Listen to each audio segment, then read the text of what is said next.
जय सिया राम। प्रसन्नता की खोज मत करो, प्रसन्नता उत्पन्न करो।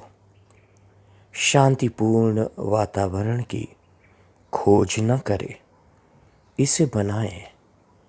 सुख वस्तुओं पर निर्भर नहीं है, यह किसी की सोच पर निर्भर करता है। जीवन एक युद्ध नहीं है, यह एक अवसर और आनंदता का पर्व है। परमात्मा का जीव के लिए सबसे बड़ा उपहार मनुष्य शरीर है। 84 लाख योनियों में भ्रमण करने के बाद यह एक अवसर उसे अपनी बुद्धिमत्ता और दूरदर्शिता का परिचय देने के लिए ही मिलता है। मानव जीवन एक अलभ्य अवसर है, भगवान का सबसे बड़ा वरदान है। परमात्मा आत्मा को इस संसार क्षेत्र में जो बड़े से बड़ा उपहार दे सकता है वह है मानव जन्म। यह इतना बड़ा सौभाग्य है कि इसके लिए देवता भी तरसते हैं। देवताओं को स्वर्गलोक में केवल सुख ही प्राप्त होता है। वे केवल अपने पूर्व संचित शुभ कर्मों का सत्परिणाम मात्र ही भोगते हैं। नए कर्म करने का अवसर उन्हें नहीं। देवलोक में देवता लोग कोई और पुण्य संचय करना चाहे तो नहीं कर सकते, क्योंकि वहाँ कोई पीड़ित परेशान नहीं है जिसकी सेवा सहायता करके पुण्य लाभ किया जा सके। यद्यपि जीवन में बुराई अवश्य हो सकती है, लेकिन जीवन बुरा कदापि नहीं हो सकता। जीवन एक अवसर है श्रेष्ठ बनने का, श्रेष्ठ करने का, श्रेष्ठ पाने का। जीवन की दुर्लभता जिस दिन किसी की समझ में आ जाएगी, उस दिन कोई भी व्यक्ति जीवन का दुरुपयोग नहीं कर सकता। जीवन वो फूल है जिसमें कांटे तो बहुत है, लेकिन सौंदर्य की भी कोई कमी नहीं। ये और बात है कि कुछ लोग कांटों को कोसते रहते हैं और कुछ सौंदर्य का आनंद लेते हैं। जीवन को बुरा सिर्फ उन लोगों के द्वारा कहा जाता है जिनकी नज़र फूलों की बजाय कांटों पर ही लगी रहती है। जीवन का तिरस्कार वे ही लोग करते हैं जिनके लिए यह मूल्यहीन है। जीवन में सब कुछ पाया जा सकता है, लेकिन सब कुछ देने पर भी जीवन को नहीं पाया जा सकता। इसलिए जीवन का तिरस्कार नहीं, अपितु इससे प्रेम करो। जीवन को बुरा कहने की अपेक्षा जीवन की बुराई मिटाने का प्रयास करो। इसी में जीवन की सार्थकता निहित है।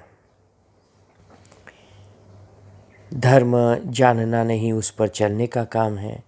जीवन अनंत संभावनाओं का नाम है।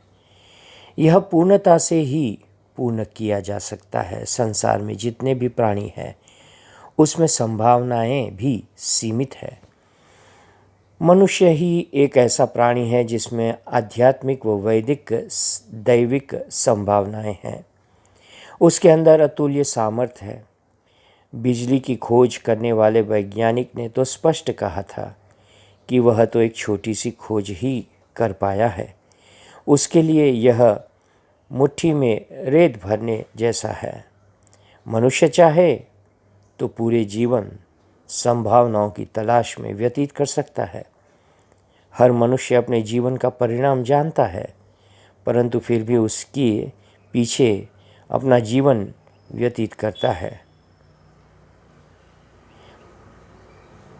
आगे सत्संग से ही ज्ञान मिलता है, इसलिए मानव को सत्संग में अवश्य जाना चाहिए, क्योंकि सत्संग के बिना मानव अधूरा रहता है। उन्हें कहा कि प्रभु सच्चे मन से की गई आराधना से प्रसन्न होते हैं।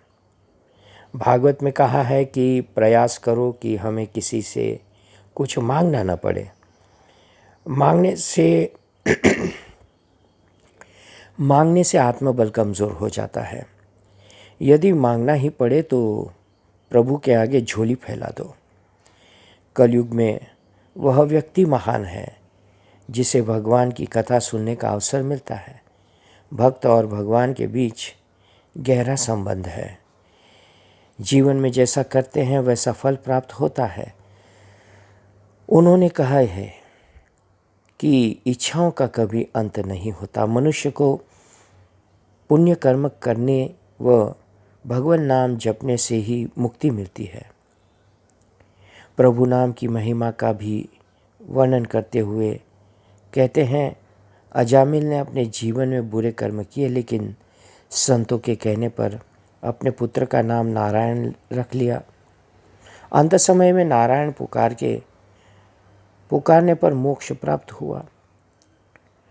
मनुष्य जिस कामना व भावना को लेकर प्राणों का त्याग करता है, अगला जन्म उसी के अनुसार होता है। वृद्धावस्था में भी प्रभु के प्रति श्रद्धा का भाव प्रकट हो जाए तो जीवन सफल हो जाता है। भागवत भजन करने से मनुष्य का जीवन बदल जाता है। आज हम पश्चिमी देशों की निंदा नहीं करते, परंतु उनमें अर्पण तर्पण व समर्पण की कोई परंपरा नहीं है। भारत भूमि में वैराग्य, धर्म, संवेदनाओं से भरी पीड़ है। पश्चिम देशों में लोग इसे समझ नहीं सकते। जय सिया राम, जय सद्गुरुदेव।